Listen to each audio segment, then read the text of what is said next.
I guess the most secure feeling I have is knowing that I will not have to be that superintendent or school administrator that has to phone any parent in the future at Hilton Public Schools and let them know that their child did not or is not going to make it home due to the situation that occurred today. On August 31st, 2015, Terry Shaw realized a lifelong dream. Mr. Shaw, the superintendent of Hilton School District in Hilton, Oklahoma, secured the safety of students in his elementary school when 7 tote international ballistic storm shelters were completed in Hilton Elementary School.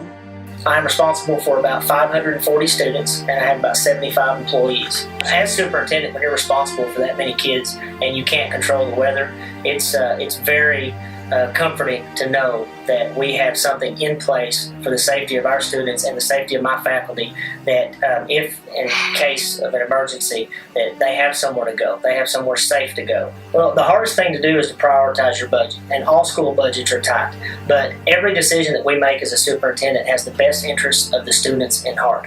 And if you really want to get to the heart of what's best for students, is their safety.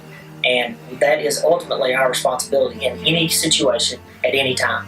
So our job is to make sure that they are safe and they are secure. And we have to prioritize that. And that's basically what we've done here. Living in Tornado Alley here in central Oklahoma, I mean, it's something you worry about every spring. I mean, you dread that day, you dread those phone calls, you dread when the storm clock goes off, that it could be us. And knowing that you have that unsecure feeling of where do we go? How do we get them all down into the basement? How do we get them into the hall? Is that going to be good enough? That sense of insecurity is now partially gone because we have the security that we need now, and the kids are going to be safe. We have a safe place to go in case someone has a gun on campus, and that's a feeling that you never want to be faced with, and you don't really know what to do. You go through the drills, and you hope what you do and what you have in place works when you are hiding in the classroom or when you're trying to put kids in closets. But knowing you have a unit such as this to protect the kids is it's very, very it's overwhelming to know that your kids are going to be safe once you get them in there. The students and the faculty, it's been an overwhelming response as how they feel as far as the safety. I go in at lunch in the cafeteria, and I've got kids coming up telling me how much they love their shelters. Thank you for the shelters. And I hadn't even got a chance to go over and see their reactions yet on the first day of school. But they were bringing those reactions to me as soon as they saw me. So that was wonderful, because you don't know how they're going to react to them. Well, I mean, it's our responsibility in every decision that we make on a daily basis that we have to make that best decision for our students.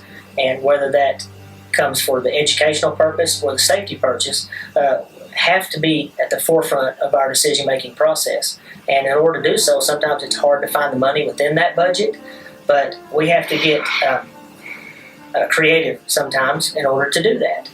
But ultimately, in order to do my job and be successful, I have to put the kids first.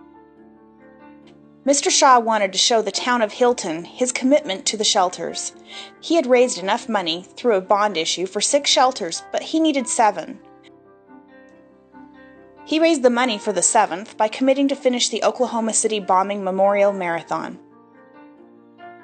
Determined to make good on his commitment, when he broke his foot at mile 20, he finished the race on that broken foot.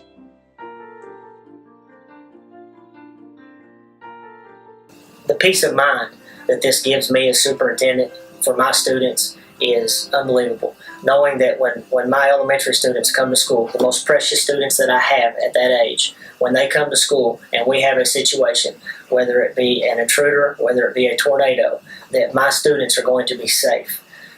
That sense of security is beyond belief. And knowing that, it just makes me a superintendent eerie at the fact that my middle school and my high school do not have these same shelters. And that's where it's tough for me, is knowing that I've taken care of my most precious commodity, my elementary students, and they are going to be safe. And now how do I figure out how to fund and get creative with my budget to fund that same security and that same peace of mind for my middle school students' parents and my high school students' parents? That's priority 1 right now, is to continue what we've started and complete the shelters in my middle school and my high school. I think the true benefit of having these structures within the classroom is the time that it takes to get into that structure. They are in the classroom, they're accessible, they're immediate.